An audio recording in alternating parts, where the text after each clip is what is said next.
있습니까? 차장한테 하시면 안 되고. 예, 그러면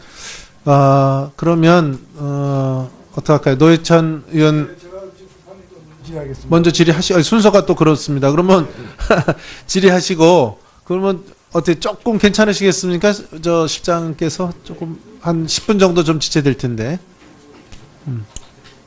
예. 좀 양해 좀 해주시기 바라고요. 그럼 노회찬 의원 질의하시기 바랍니다.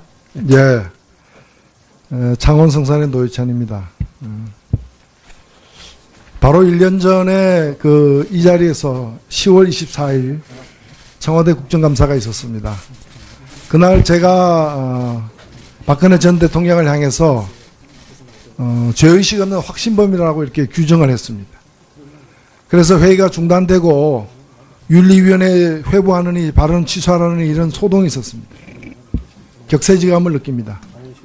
그때 이 자리에 나와 있었던 기관 증인들, 이병기 비서실장, 안종범 수석, 이재만 총무비서관, 여러 사람이 김관진 안보실장까지 지금 갇혀있거나 갇힐 상태에 놓여 있습니다.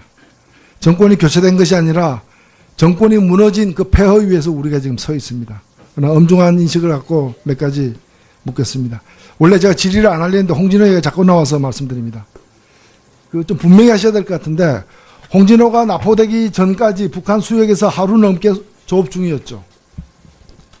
저희들이 확인하기로는 20시간 정도를 예, 그러니까, 머문 걸로 확인됐습니다. 그러니까 북한 경비정도 발견 못하고 우리도 발견 못하고 그런 상태였습니다. 네. 그리고 이 지역 자체가 뭐 장비를 끄고 위치 장비를 끄고 들어갈 정도로 자주 월경하는 지역이죠. 네, 그리고 제가 알기로 북한 의선도 일본 경제 수역으로다가 자주 넘어가서 납포되기도 하는 수역이고, 마찬가지로 북한 의선도 우리한테 넘어와서 잡히기도 하는 지역이죠. 네, 그런 걸로. 예. 그런 지역에서 발생했는데 또 끝까지 거짓말로다가 훨씬 더 남방 100여 킬로 더 이상 되는 남방에 있는 걸로 허위 보고하는 바람에 이제 못 파하겠다라는 뜻인데, 저는 딱 한 가지만 지적을 드리고 싶어요. 이런 일은 앞으로 더 발생할 거죠. 못 막습니다. 그렇죠? 제가 볼 때는 가서 뭐 5m 간격으로 줄 서 있지 않는 한 못 막습니다. 못 막는데, 이런 일이 계속 벌어질 때 우리가 조난당했는지 아니면은 납포됐는지를 빨리 분별해내는 것이 굉장히 중요하다고 봅니다. 그렇기 위해서는 예산 가지고 못할 게 있어요.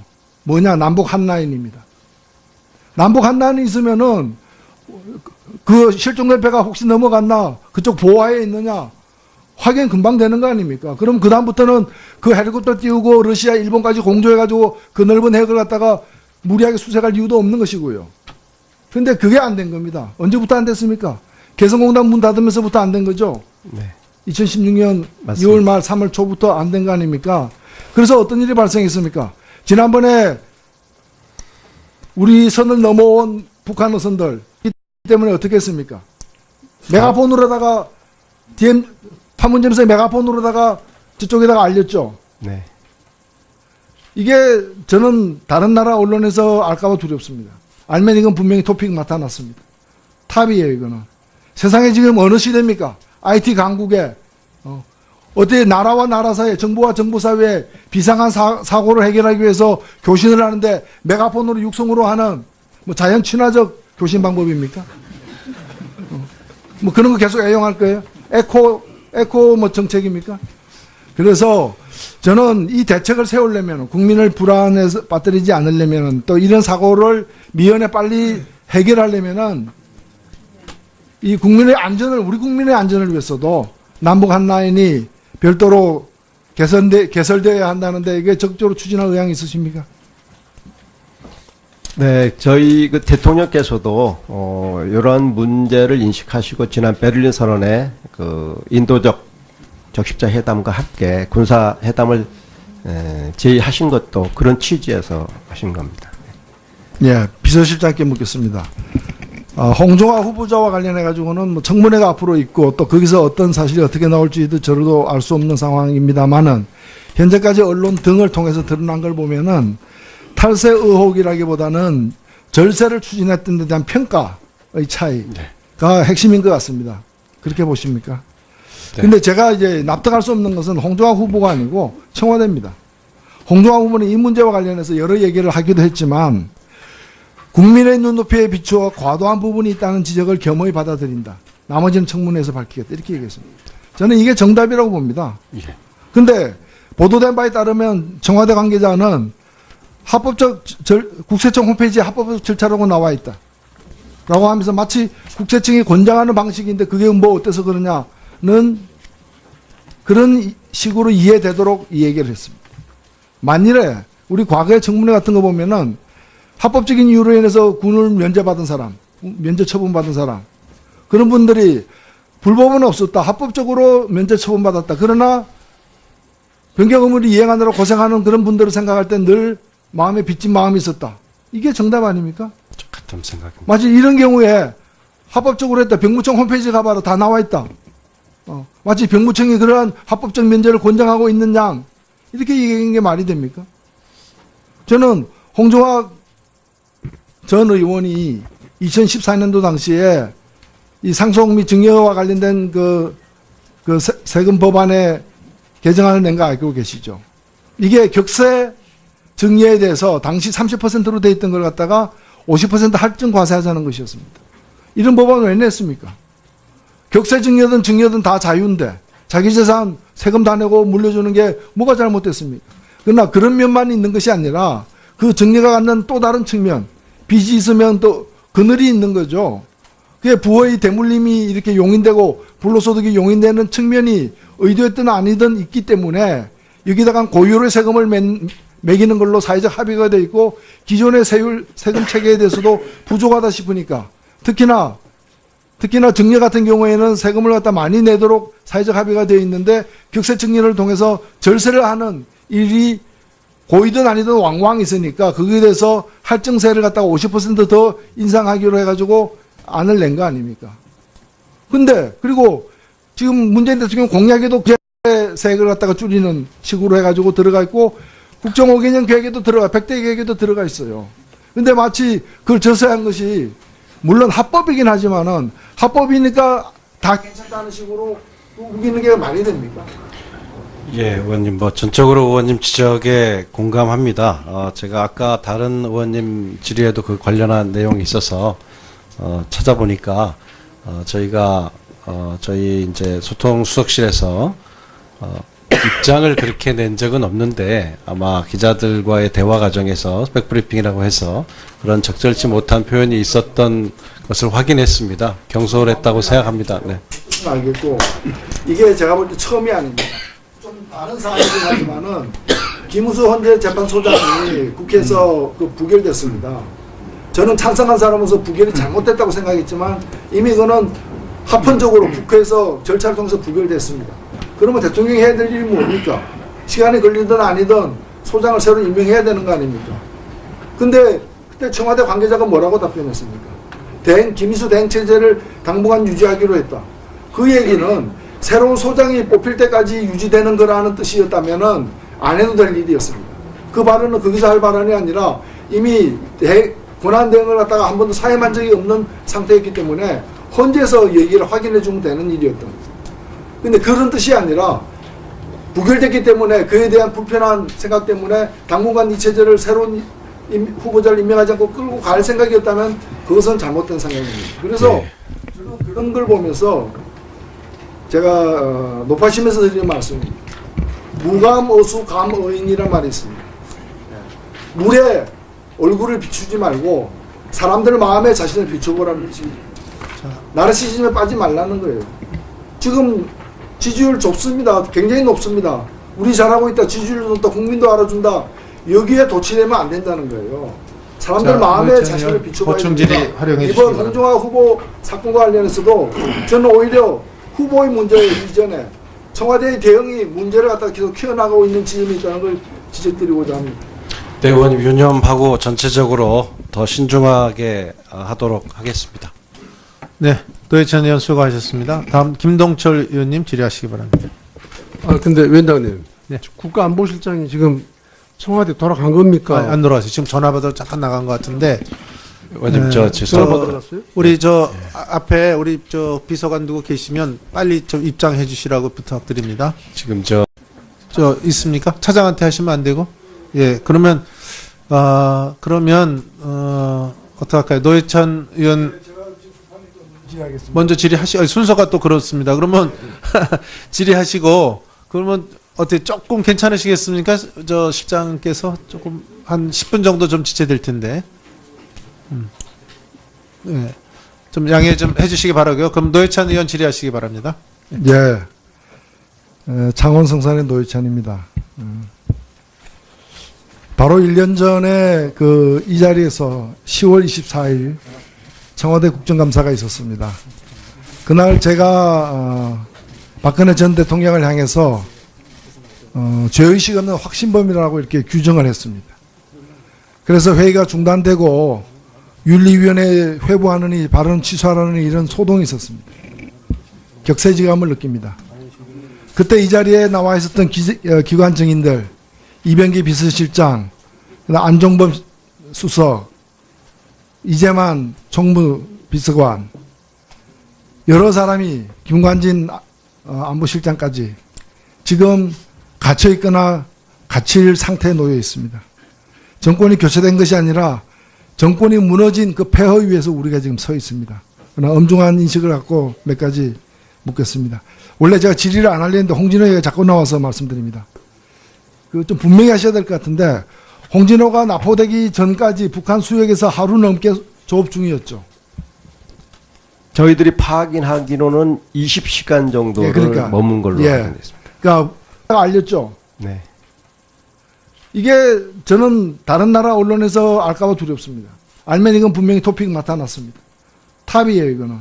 세상에 지금 어느 시대입니까? IT 강국에 어떻게 나라와 나라 사이에, 정부와 정부 사이에 비상한 사고를 해결하기 위해서 교신을 하는데 메가폰으로 육성으로 하는 뭐 자연 친화적 교신 방법입니까?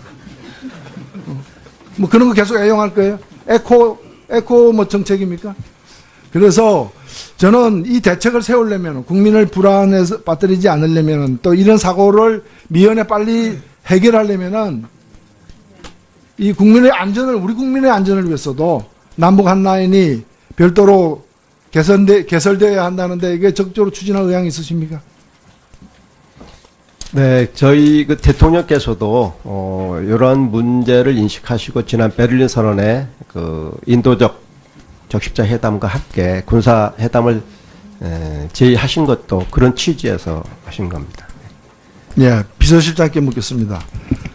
홍종화 후보자와 관련해 가지고는 뭐 청문회가 앞으로 있고 또 거기서 어떤 사실이 어떻게 나올지도 저도 알 수 없는 상황입니다만은 현재까지 언론 등을 통해서 드러난 걸 보면은 탈세 의혹이라기보다는 절세를 추진했던 데 대한 평가의 차이가 핵심인 것 같습니다. 그렇게 보십니까? 네. 근데 제가 이제 납득할 수 없는 것은 홍종화 후보가 아니고 청와대입니다. 홍종화 후보는 이 문제와 관련해서 여러 얘기를 하기도 했지만 국민의 눈높이에 비추어 과도한 부분이 있다는 지적을 겸허히 받아들인다. 나머지는 청문회에서 밝히겠다. 이렇게 얘기했습니다. 저는 이게 정답이라고 봅니다. 예. 근데 북한 경비정도 발견 못하고 우리도 발견 못하고 그런 상태였습니다. 네. 그리고 이 지역 자체가 뭐 장비를 끄고 위치 장비를 끄고 들어갈 정도로 자주 월경하는 지역이죠. 네, 그리고 제가 알기로 북한 의선도 일본 경제 수역으로다가 자주 넘어가서 납포되기도 하는 수역이고 마찬가지로 북한 의선도 우리한테 넘어와서 잡히기도 하는 지역이죠. 네, 그런 거요. 예. 그런 지역에서 발생했는데 또 끝까지 거짓말로다가 훨씬 더 남방 100여 킬로 더 이상 되는 남방에 있는 걸로 허위 보고하는 바람에 이제 못 파하겠다라는 뜻인데 저는 딱 한 가지만 지적을 드리고 싶어요. 이런 일은 앞으로 더 발생할 거죠. 못 막습니다. 그렇죠? 제가 볼 때는 가서 뭐 5m 간격으로 줄 서 있지 않는 한 못 막습니다. 못 막는데 이런 일이 계속 벌어질 때 우리가 조난당했는지 아니면은 납포됐는지를 빨리 분별해내는 것이 굉장히 중요하다고 봅니다. 그렇기 위해서는 예상 가지고 못할 게 있어요. 뭐냐? 남북 한라인입니다. 남북 한라인이 있으면은 그 실종된 배가 혹시 넘어갔나 그쪽 보화에 있느냐 확인 금방 되는 거 아닙니까? 그럼 그다음부터는 그 헬리콥터 띄우고 러시아, 일본까지 공조해가지고 그 넓은 해역을 갖다가 무리하게 수색할 이유도 없는 것이고요. 그런데 그게 안 된 겁니다. 언제부터 안 됐습니까? 개성공단 문 닫으면서부터 안 된 거죠. 네. 2016년 맞습니다. 2월 말 3월 초부터 안 된 거 아닙니까? 그래서 어떤 일이 발생했습니까? 지난번에 우리 선을 넘어온 북한 어선들 때문에 어떻게 했습니까? 메가폰으로다가 DM 판문점에서 메가폰으로다가 저쪽에다 보도된 바에 따르면 청와대 관계자는 합법적 국세청 홈페이지에 합법적 절차라고 나와 있다. 라고 하면서 마치 국세청이 권장하는 방식인데 그게 뭐 어때서 그러냐는 그런 식으로 이해되도록 이 얘기를 했습니다. 만일에 우리 과거의 청문회 같은 거 보면은 합법적인 이유로 인해서 군을 면제받은 사람, 면제 처분받은 사람, 그런 분들이 불법은 없었다. 합법적으로 면제 처분받았다. 그러나 변경 의무를 이행하느라 고생하는 그런 분들을 생각할 때 늘 마음에 빚진 마음이 있었다. 이게 정답 아닙니까? 같은 생각입니다. 마치 이런 경우에 합법적으로 했다. 병무청 홈페이지 가봐라. 다 나와 있다. 마치 병무청이 그러한 합법적 면제를 권장하고 있는 양. 이렇게 얘기한 게 말이 됩니까? 저는 홍종학 전 의원이 2014년도 당시에 이 상속 및 증여와 관련된 그 세금 법안에 개정안을 낸 거 알고 계시죠? 이게 격세 증여에 대해서 당시 30%로 돼 있던 걸 갖다가 50% 할증 과세하자는 것이었습니다. 이런 법안을 왜 냈습니까? 격세 증여든 증여든 다 자유인데 자기 재산 세금 다 내고 물려주는 게 뭐가 잘못됐습니까? 그러나 그런 면만 있는 것이 아니라 그 증여가 갖는 또 다른 측면, 빚이 있으면 또 그늘이 있는 거죠.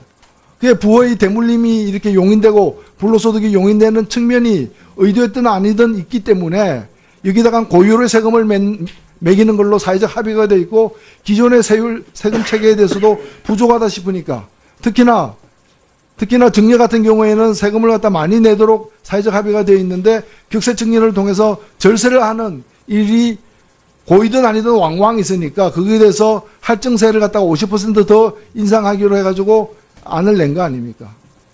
근데 그리고 지금 문재인 대통령 공약에도 세액을 갖다가 줄이는 식으로 해가지고 들어가 있고 국정 5개년 계획에도 들어가 100대 계획에도 들어가 있어요.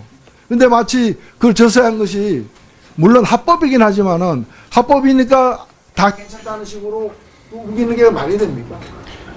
예, 의원님, 전적으로 의원님 지적에 공감합니다. 제가 아까 다른 의원님 질의에도 그 관련한 내용이 있어서, 찾아보니까, 저희가, 저희 이제 소통수석실에서, 입장을 그렇게 낸 적은 없는데, 아마 기자들과의 대화 과정에서 스펙브리핑이라고 해서 그런 적절치 못한 표현이 있었던 것을 확인했습니다. 경솔했다고 생각합니다. 네. 알겠고, 이게 제가 볼 때 처음이 아닙니다. 좀 다른 사안이긴 하지만은 김우수 헌재 재판소장이 국회에서 부결됐습니다. 저는 찬성한 사람으로서 부결이 잘못됐다고 생각했지만 이미 그거는 합헌적으로 국회에서 절차를 통해서 부결됐습니다.